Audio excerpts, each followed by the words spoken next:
Sixth Tenet എന്ന് പറയുന്നത് purpose of literature. ലിറ്ററേച്ചറിന്റെ പേർപ്പസിനെ കുറിച്ചാണ് പറയുന്നത്.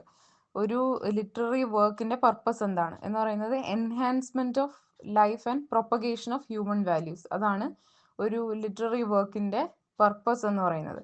എന്ന് പറഞ്ഞാൽ മനുഷ്യന്റെ ഹ്യൂമൻ ലൈഫിന്റെ എൻഹാൻസ്മെന്റ് ഓഫ് ഹ്യൂമൻ ലൈഫ്. മനുഷ്യനെ കുറച്ചുകൂടെ ബെറ്റർമെന്റ് കൊണ്ടുവരിക, അതാണ് എൻഹാൻസ്മെന്റ്. മനുഷ്യ ജീവിതം കുറച്ചുകൂടെ ബെറ്റർ ആക്കുക, എൻഹാൻസ് ചെയ്യുക. പിന്നെ അതുപോലെ പ്രൊപ്പഗേഷൻ ഓഫ് ഹ്യൂമൻ വാല്യൂസ്. നമ്മൾ പറയത്തില്ലേ മനുഷ്യന് വേണ്ട ബേസിക് വാല്യൂസ്, അതൊക്കെ പ്രൊപ്പഗേറ്റ് ചെയ്യുക. അതാണ് ഒരു ഗുഡ് ലിറ്ററേച്ചറിന്റെ പർപ്പസ് എന്ന് പറയുന്നത്. ഇനി സെവൻത് പോയിന്റ് എന്ന് പറയുന്നത് form and content of literature should be organically fused. അപ്പോൾ ഫോം ആൻഡ് കോണ്ടന്റ് എന്ന് പറഞ്ഞാൽ, ഫോം എന്ന് പറയുമ്പം ഫോർ എക്സാമ്പിൾ എന്താണ് ഒരു കവിത അല്ലെങ്കിൽ കഥയൊക്കെ എഴുതുന്ന ആ ഒരു സ്റ്റൈൽ. ഫോം എന്ന് പറയുമ്പോൾ ഫോർ എക്സാമ്പിൾ നമ്മളിപ്പം സോണറ്റ് എന്ന് പറയുമ്പോൾ 14 ലൈൻഡ് പോയംസ് ആണ്. അപ്പൊ അതാണ് അതിന്റെ ഫോം എന്ന് പറയുന്നത്. 14 വരികളുള്ള അതാണ് അതിന്റെ പ്രത്യേകത, അതാണ് അതിന്റെ ഫോം. അതുപോലെ തന്നെ പല ഇതുണ്ട്. ഇപ്പം ഇപ്പൊ പ്ലേസ് എടുക്കുവാണെങ്കിൽ ഷേക്സ്പിയറിന്റെ ഡ്രാമാസിൽ അല്ലെങ്കിൽ പ്ലേസിൽ 5 ആക്ട് ആണ് ഉള്ളത്. അത് ഷേക്സ്പിയറിയൻ പ്ലേസിന്റെ പ്രത്യേകതയാണ്, അതിന്റെ ഫോമാണ്. അപ്പൊ അതാണ് ഫോം എന്നുകൊണ്ട് ഉദ്ദേശിക്കുന്നത്, ആ ഒരു പർട്ടിക്കുലർ ലിറ്റററി വർക്കിന്റെ പ്രത്യേകത. ഫോം ആൻഡ് കോണ്ടന്റ് എന്ന് പറയുമ്പോൾ അതിനകത്ത് സ്റ്റോറി അല്ലെങ്കിൽ ആ പോയമിന്റെ എന്താണ് ആ ഒരു അതിനകത്തുള്ള ആ ഒരു എന്ത് കോൺസെപ്റ്റ് ആണ് അത് പറയാൻ ഉദ്ദേശിക്കുന്നത്, അതാണ് കോണ്ടന്റ്.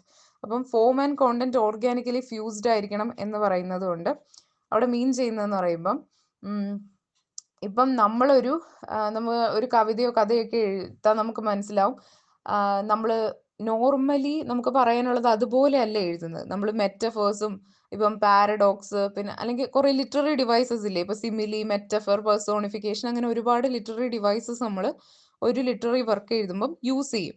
അപ്പം ഈ ഫോമും കോണ്ടന്റും ഓർഗാനിക്കലി ഫ്യൂസ്ഡ് ആവണം എന്നതുകൊണ്ട് ഉദ്ദേശിക്കുന്നത്, നമ്മളിപ്പോൾ ഒരു കവിത എഴുതുമ്പം ഒരു സിമിലി, മെറ്റഫർ ഒക്കെ ഉപയോഗിക്കുന്നു. അത് വായിക്കുന്ന വ്യക്തിക്ക് ഒരിക്കലും എന്താണ് ഇത് ഒരു സിമിലി ഇവിടെ കൊണ്ടുവരണം എന്നതുകൊണ്ടാണ് ഞാൻ ആ സിമിലി അവിടെ എഴുതിയത് എന്ന് തോന്നരുത്. അല്ലാതെ നാച്ചുറലി അയാൾ എഴുതിയപ്പം ആ ഒരു സിമിലി അല്ലെങ്കിൽ മെറ്റഫർ അവിടെ വന്നതാണ്, അത് സംഭവിച്ചു പോയതാണ്. അല്ലാതെ എൻ്റെ കവിതയിൽ ഒരു പേഴ്സോണിഫിക്കേഷൻ എനിക്ക് കൊണ്ടുവരണം, ഒരു ഇമേജറി എനിക്ക് കൊണ്ടുവരണം, അല്ലെങ്കിൽ ഒരു സിമിലി എനിക്ക് കൊണ്ടുവരണം, അല്ലെങ്കിൽ ഇന്ന റൈം വേണം എന്നൊക്കെ പർപ്പസ്ഫുള്ളി ചിന്തിച്ച് എഴുതുന്നതായിരിക്കരുത്. അല്ലാതെ ഫോമും കോണ്ടന്റും ഓർഗാനിക്കലി ഫ്യൂസ്ഡ് ആയിരിക്കണം. വായിക്കുന്ന ഒരു വ്യക്തിക്ക് ആ ഒരു ആർട്ടിഫിഷ്യാലിറ്റി തോന്നരുത്. അതാണ് അതുകൊണ്ട് ഉദ്ദേശിക്കുന്നത്. ഫോമും കോണ്ടന്റും ഓർഗാനിക്കലി ഫ്യൂസ്ഡ് ആയിരിക്കണം. അപ്പം ഒരു പോയറ്റിക് ഫോമിൽ നമ്മൾ ഉപയോഗിക്കുന്ന ഇമേജറി എന്നൊക്കെ പറയുന്നത് ഡിറ്റാച്ചബിൾ ആയിരിക്കരുത്. ആ ഒരു വർക്കിൽ നിന്നും ഡിറ്റാച്ച് ആവാതെ എന്താണ് റാദർ ഇൻറ്റഗ്രേറ്റഡ് വിത്ത് ഇറ്റ്, ആ ഒരു വർക്കുമായിട്ട് ഇഴുകിച്ചേരുന്ന രീതിയിലുള്ളതായിരിക്കണം. അല്ലാതെ ഒരു ആർട്ടിഫിഷ്യാലിറ്റി നമുക്ക് മനഃപൂർവ്വം നമ്മളത് ഇവിടെ യൂസ് ചെയ്തതാണ്, അല്ലാതെ ഈ കവിതയുമായിട്ട് ഇതിന് അത്ര ഒരു എന്ന് പറഞ്ഞാൽ യൂണിറ്റി അതിനില്ല എന്ന് തോന്നരുത്. അതാണ് form and content should be organically fused. അത് sixth point. Seventh point significance of literature എന്നാണ്. അപ്പോൾ ഒരു ലിറ്ററേച്ചറിന്റെ സിഗ്നിഫിക്കൻസ് എന്ന് പറയുന്നത്, സിഗ്നിഫിക്കൻസ് അല്ല, sincerity to literature. Sincerity to literature എന്ന് പറയുന്നത് അതുകൊണ്ട് ഉദ്ദേശിക്കുന്നത് എന്ന് പറയുമ്പം quality which resides within the language എന്ന് പറയുമ്പം ലാംഗ്വേജ് ഓഫ് ലിറ്ററേച്ചറിനെയാണ് അവിടെ സിൻസിയറിറ്റി ടു ലിറ്ററേച്ചർ എന്നുകൊണ്ട് ഉദ്ദേശിക്കുന്നത്. സിൻസിയറിറ്റി എന്ന് പറഞ്ഞാൽ ഓതറിന്റെ സിൻസിയറിറ്റി ഒന്നും അല്ല, ലാംഗ്വേജിന്റെ സിൻസിയറിറ്റി എന്ന് പറയുമ്പം ഒരു കവിതയോ കഥയൊക്കെ എഴുതുമ്പം അതിന്റെ ലാംഗ്വേജ് ആർട്ടിഫിഷ്യൽ ആവാൻ പാടില്ല. നമ്മൾ മനഃപൂർവ്വം എന്താണ് ആൾക്കാർ കാണുമ്പം ഒരു ഇതിന് വേണ്ടിയിട്ട് അങ്ങനെ ആർട്ടിഫിഷ്യാലിറ്റി തോന്നുന്ന രീതിയിൽ ഇമേജറിയും സിമിലി നേരത്തെ പറഞ്ഞ പോലെ തന്നെ അങ്ങനെ ഉപയോഗിക്കാൻ പാടില്ല.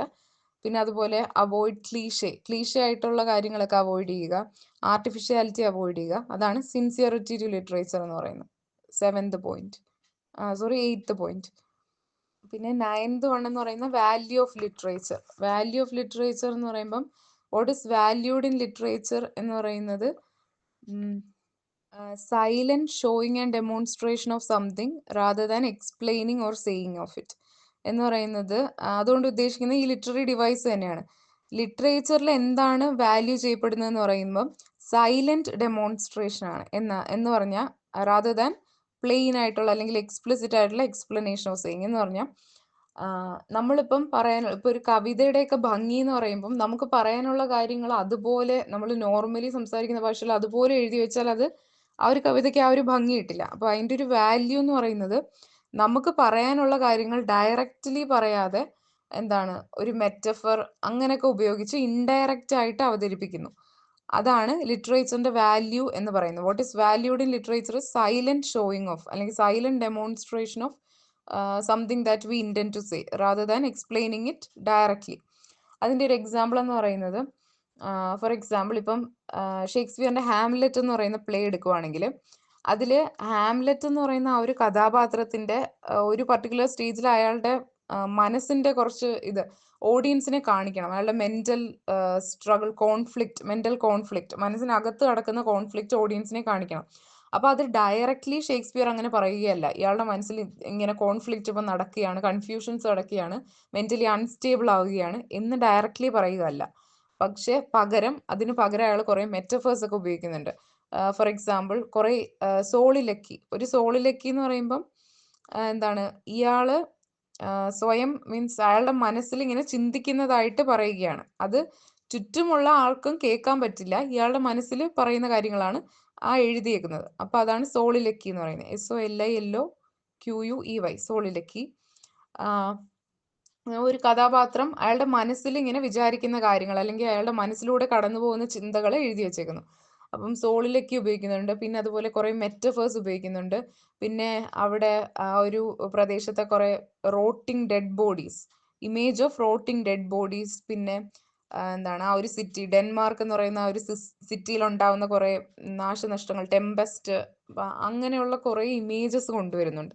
ഇതൊക്കെ കൊണ്ടുവരുന്നതെന്ന് പറയുമ്പം ഡയറക്ട്ലി ഹാംലെറ്റിന്റെ മനസ്സിലെ മെന്റൽ കോൺഫ്ലിക്റ്റിനെ അവതരിപ്പിക്കാതെ ഇൻഡയറക്റ്റ് ആയിട്ട് അവതരിപ്പിക്കാൻ വേണ്ടിയിട്ടാണ് ഇതെല്ലാം ഷേക്സ്പിയർ കൊണ്ടുവന്നത്. അപ്പൊ അതാണ് ഇതിൽ what is valued in literature എന്ന് പറയുമ്പോൾ സൈലന്റ് ഡെമോൺസ്ട്രേഷൻ ആണെന്ന് പറയും. ഇനി 10th പോയിന്റ് എന്ന് പറയുമ്പം ജോബ് ഓഫ് ക്രിറ്റിസിസം എന്താണ് ക്രിറ്റിസിസത്തിന്റെ ജോബ്? ഇപ്പൊ ലിബറൽ ഹ്യൂമൻസും പറയുന്നത് ജോബ് ഓഫ് ക്രിറ്റിസിസം എന്ന് പറയുന്നത് to analyse and interpret the text. ഒരു ടെക്സ്റ്റിനെ, ലിറ്റററി ടെക്സ്റ്റിനെ ഇന്റർപ്രറ്റ് ചെയ്യാൻ സഹായിക്കുക. അതുപോലെ തന്നെ to mediate between the text and the reader. റീഡറിനെയും ആ ടെക്സ്റ്റിനെയും ഇടയിലുള്ള വായിക്കുന്ന വ്യക്തിയും ആ ബുക്കിനെയും ഇടയിലുള്ള ഒരു മീഡിയേറ്റർ ആയിട്ട് നിൽക്കുക എന്നതാണ് ക്രിറ്റിസിസത്തിന്റെ ജോബ് എന്ന് പറയുന്നു. അപ്പോൾ എന്ന് പറയുമ്പോൾ to arrive at the full potential of the text by close reading. ഒരു ടെക്സ്റ്റിന്റെ കംപ്ലീറ്റ് മീനിങ് എന്താണെന്ന് റീഡേഴ്സിൽ എത്തിക്കുക. അതിന് ആ ടെക്സ്റ്റും റീഡറും തമ്മിലുള്ള ഒരു മീഡിയേറ്റർ ആയിട്ട് ആക്ട് ചെയ്യുക. ആ ടെക്സ്റ്റിനെ ഇന്റർപ്രറ്റ് ചെയ്ത് അതിന്റെ കംപ്ലീറ്റ് മീനിങ് മനസ്സിലാക്കാൻ റീഡറിനെ സഹായിക്കുക. അതാണ് ക്രിറ്റിസിസത്തിന്റെ ജോബ് എന്ന് പറയുന്നത്. അതാണ് 10 tenets ഓഫ് ലിബറൽ ഹ്യൂമനിസം.